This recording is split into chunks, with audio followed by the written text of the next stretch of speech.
Hello, I'm Shaun McCarthy. I'm a Director of Action Sustainability in the UK. I've worked in the Czech Republic many times and have probably met most of you on this video call today. Unfortunately, I can't be with you in person due to the global pandemic, but I really look forward to the time after the pandemic when I can visit you and work with you again. And I'm going to talk to you today about social value through procurement, and to try and learn some lessons from the UK about how we tried to use public procurement to recover from the 2008 global financial crisis, and how we're using public procurement now to try to support our businesses and our people in the global COVID pandemic. So I'm going to share my screen with you now and a few slides, and I hope you find them useful and instructive. Social value through procurement. What is it? How do we deliver it? How can we improve on it? How can we use the purchasing power that we have in public supply chains to deliver more and better social value in these difficult times? So, what's the scope of social value? Well, that's being much better defined these days by the UN Sustainable Development Goals that you see in front of you here. If you're not familiar with what's known as the UN SDGs, please do take a look, because it really provides a global framework for defining what we mean by sustainable development, and therefore within that, what we mean by social value. You may be more familiar with the 3 pillars of sustainability that you see at the bottom of the screen. The UN Sustainable Development Goals is very much an expansion on those principles. It's not something different. So the concept of social, environmental and economic sustainability has been around certainly since 1987. So it's not a new concept, but we need to think about that concept and how we might deliver that through our supply chains. So, how do we define social value? Well, this is how Symmetrica define it. Social value refers to the total impact on people's quality of life. Very simple, straightforward. It's about people, and it's about how people feel about their lives. That's a very difficult thing to try and understand and to try and define and quantify. So, what did we do in the UK? Well, we have law. The UK Public Services Social Value Act of 2012 requires public sector organisations to have regard to economic, social and environmental well-being in connection with public services contracts. That's very clear. The Act doesn't actually define social value. It leaves the public body to create that definition, and it leaves the public body to understand how to deliver that through procurement and through their supply chains. And this is where we come in to be able to help organisations to do that. So I run the Supply Chain Sustainability School in the UK. I chair the board of the school, and my business is delivery partner for the school. That organisation has over 100 partners now in the built environment sector, so in construction, infrastructure, facilities management, house building, etc. Within that, then, we try to share knowledge and upskill our supply chains. We have around about 14,000 businesses participating in that learning, and within that, around about 42,000 people actively engaged in learning something about sustainability. So we decided to survey our partners to try to understand how they respond to this requirement for social value through their supply chains. So the first question we asked them was, why is social value important? Why are you interested in social value? I was fascinated to see that among the biggest responses were about attracting and retention of staff. These days, people, particularly younger people, are environmentally and socially aware, and they want to work for organisations that have similar values to them. So organisations that want to attract and retain good people need to pay heed to some of these social and environmental issues that we're addressing today. Improving relationships with stakeholders was another very important aspect, as were client expectations. So you can start to see the impact of the Social Value Act, the huge amount of public sector spend that we have. In the UK, public sector expenditure accounts for around about 13% of our GDP. So it's a big procurement power, and those client expectations coming down through the value chain do make a difference. It takes time, but they do make a difference. Other expectations, local authorities, planning, corporate reputation are very important. Expectations of developers are quite small.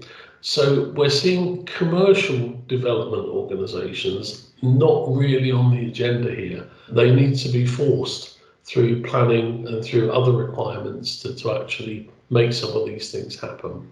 So people, stakeholder relationships, clients are driving our partners towards delivering social value. So how do clients translate social value? Well, there are many ways, but it does include social value requirements in project specifications. It includes social value questions and invitations to tender. In some cases, defining minimum standards for social value can be very effective. So, for example, the government in Wales, one of the 4 nations making up the United Kingdom, has a code of practice for ethical employment in supply chains. That's a requirement. The Welsh Government will not do business with you unless you comply with this requirement. It's not something that's evaluated and has a weighting factor in tenders. It's an absolute requirement. And that's a really good way to go because it removes any ambiguity in tender evaluations. And then finally, social value requirements written into contracts. Very important that right up front, the contract requires these things to be done. It prevents contractors from adding cost through the course of a contract. It makes sure that you have what I would call a level playing field to make sure that everybody understands what the requirements are at the beginning of a procurement activity. Planning requirements. In the UK, to build anything or to modify a building, you require planning permission. And local authorities frequently require developers to meet specific targets around things like number of apprentices, number of local people employed on a project, and trade with local businesses. This is known as Section 106 in UK planning law, and these requirements are typically passed down from the developer through their supply chains. There are many ways that we can add social value, and there are some examples on the slide here. So volunteering, charitable giving, apprenticeships, supporting vulnerable people, anti-slavery, prompt payment, net zero carbon, living wage. There are literally dozens of ways that we can deliver social value. Organisations need to understand what's the best way for them, where they get best return on investment in effort, time, and sometimes money to deliver the social value that they require. So we tried to break down this complicated subject into some key areas: employment, training and skills, inclusive supply chains, protecting the environment, and contributing to communities. So we surveyed the partners in the supply chain school to try to understand what their key aspects are, what their key drivers are for supply chains, and how they deliver them. This is a survey of over 100 businesses in the UK Supply Chain Sustainability School. So it's a good, robust view of how organisations, clients, contractors, subcontractors and suppliers are seeing social value today. So first question, employment. How are school partners contributing to social value through employment? Well, the main response was employee health and well-being. They all said that they do that. Workforce equality and diversity was the second most important. And that's interesting. The UK is a very ethnically diverse country. 50% of our people, believe it or not, are women. And we have a good proportion of disabled people. Yet the representation of all of those groups in the built environment sector is very small. So it's not surprising that organisations are looking at ways of reaching out to employ people from more diverse backgrounds, and to deal with their own workforce behaviour, to make their environment more welcoming from people from those underrepresented communities. Other areas, staff volunteering, working with schools and colleges, very important factors. I was disappointed to see living wage being relatively low. I think paying people a fair wage is a very good starting point to deliver social value. Secondly, training and skills. How are partners contributing value through training and skills? Well, upskilling their own employees, not surprising. Apprenticeships. Apprenticeships are really important in the UK because for the last 30 years, the government has focused more on university education than it has on vocational training.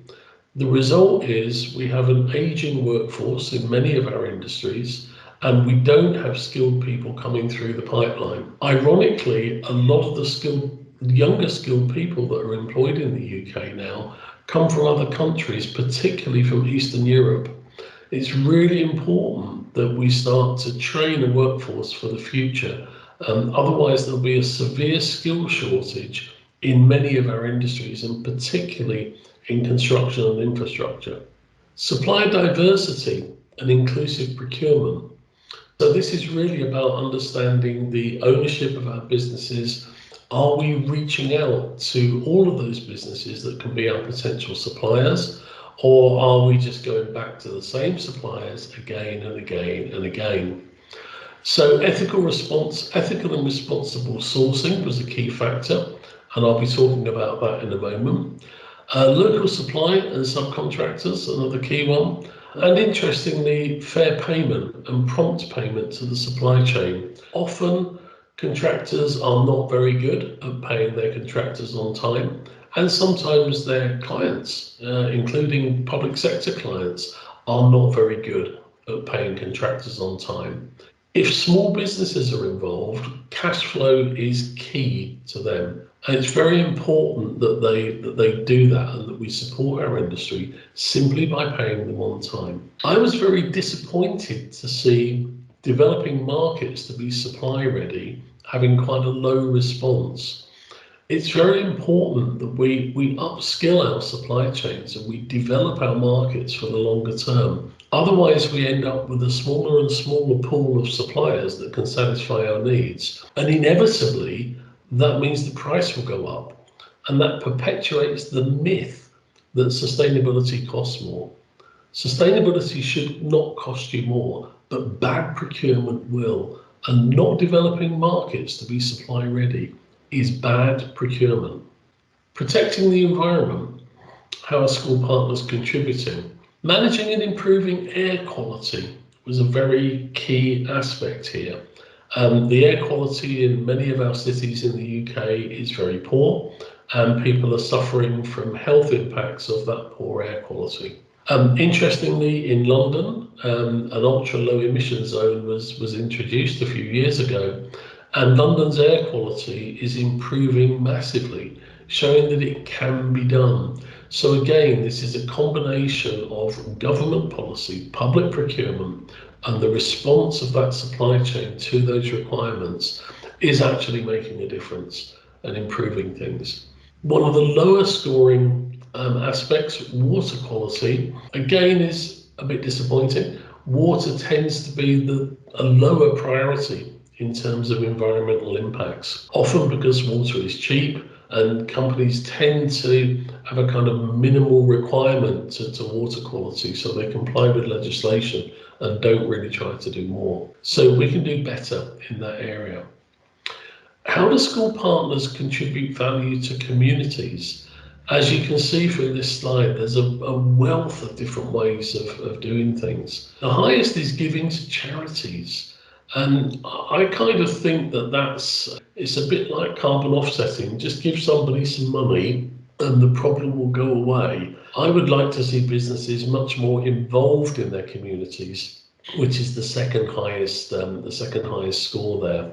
Managing disruption, noise, dust, pollution, etc. is very high the priority scale there. Promoting better educational attainment and social mobility is very high. Some of the lower aspects address loneliness and social isolation. That's a really important social impact and something where our business community can maybe do more to help people in that respect, particularly in the COVID crisis, where many people are locked down, they're shielded, they're living at home, they're on their own, they're not seeing their families. Social isolation is going to become a much bigger thing in the COVID crisis, and something that we can use our supply chains and our procurement power to address. There are many, many other ways of contributing to communities, and some of them are listed here: volunteering,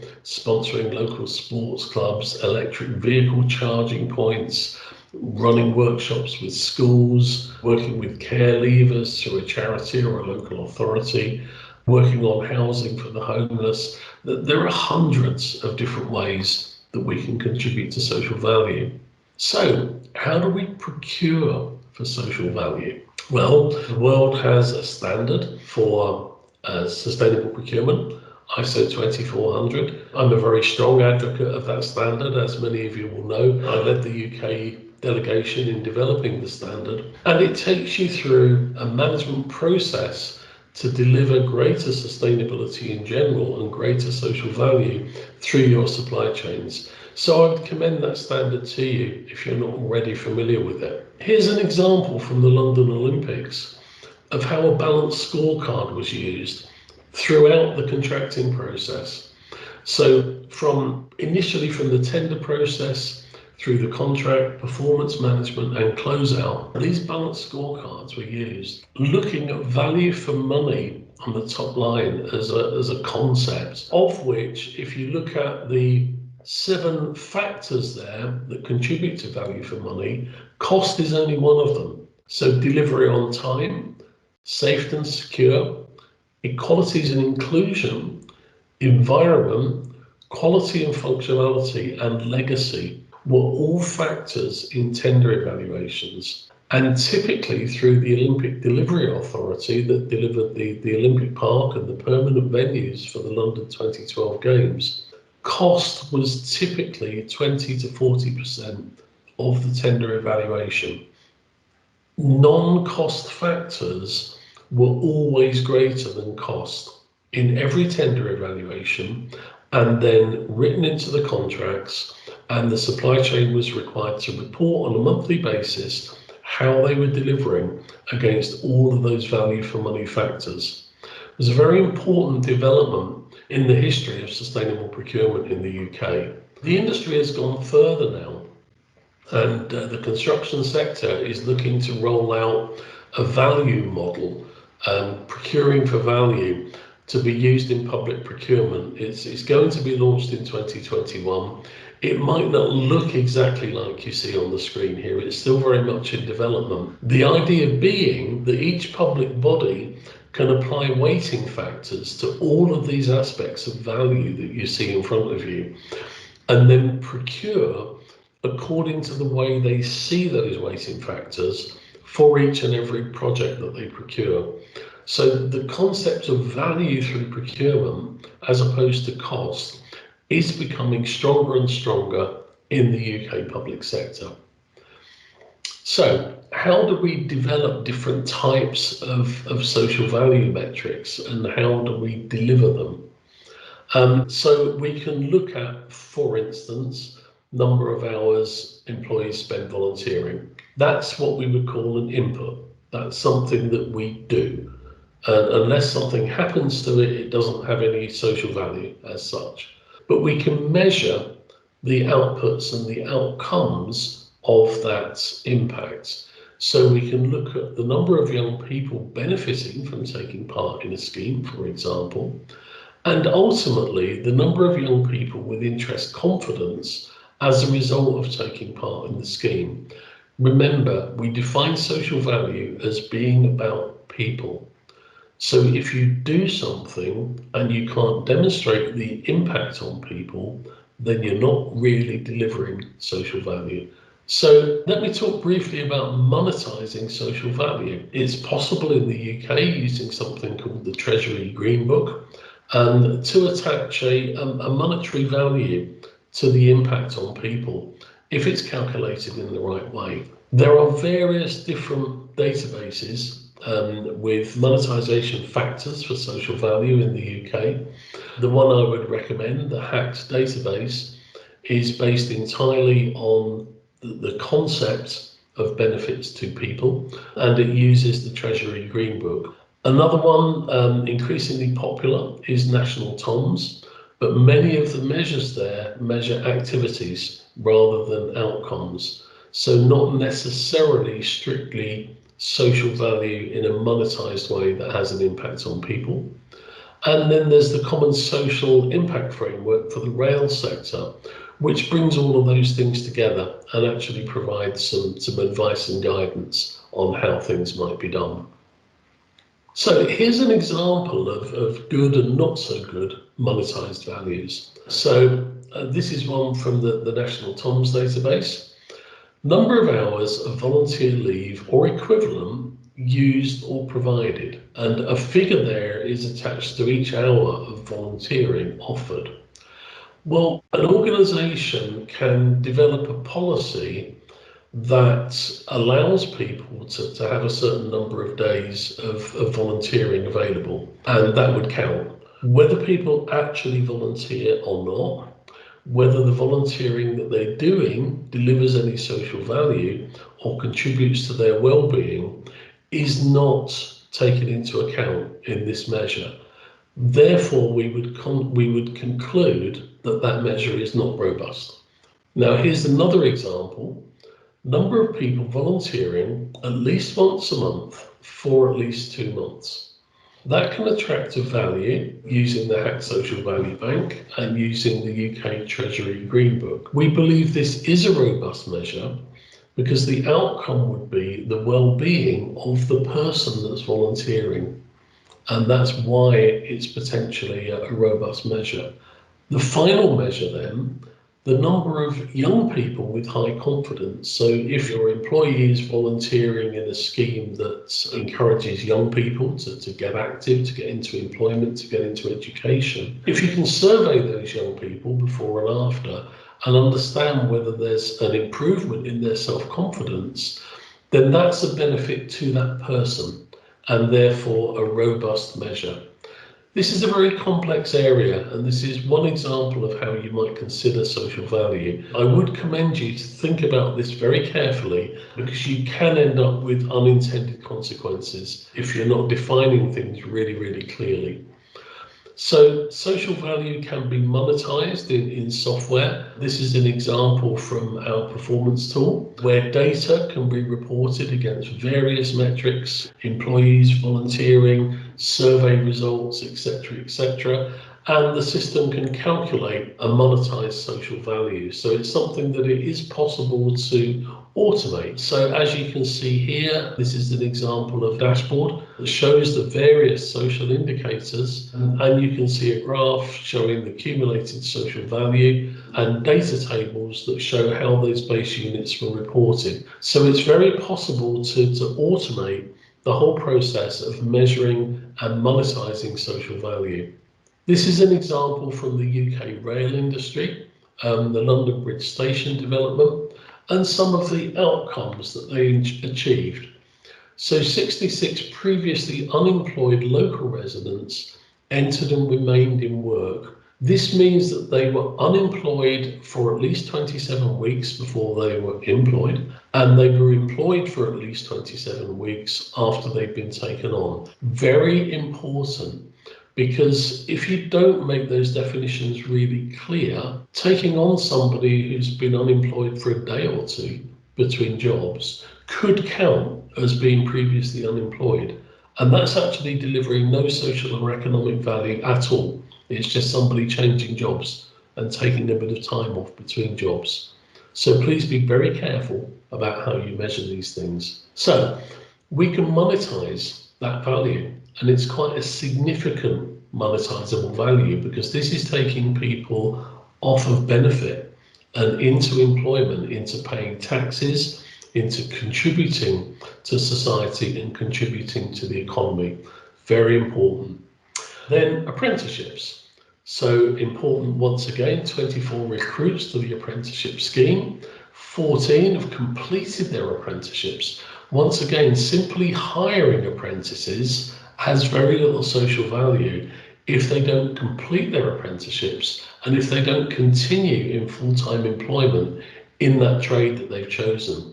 So once again, really important to have clearly defined metrics and robust measures to understand what social value you're delivering or what social value you're asking your supply chains to deliver. This is an example from one of our partners, Wilmot Dixon. I'm not going to go through the detail, but it walks you through what they did, what the inputs were, what they've invested in their community, what happened as a result of it, and most importantly, at the bottom of the slide, the impact of those activities. So, lots more information available on some of these links. We have a publication on social value design for the built environment. We have information on the construction sector. We have an e-learning module that helps you to understand how those things can be delivered.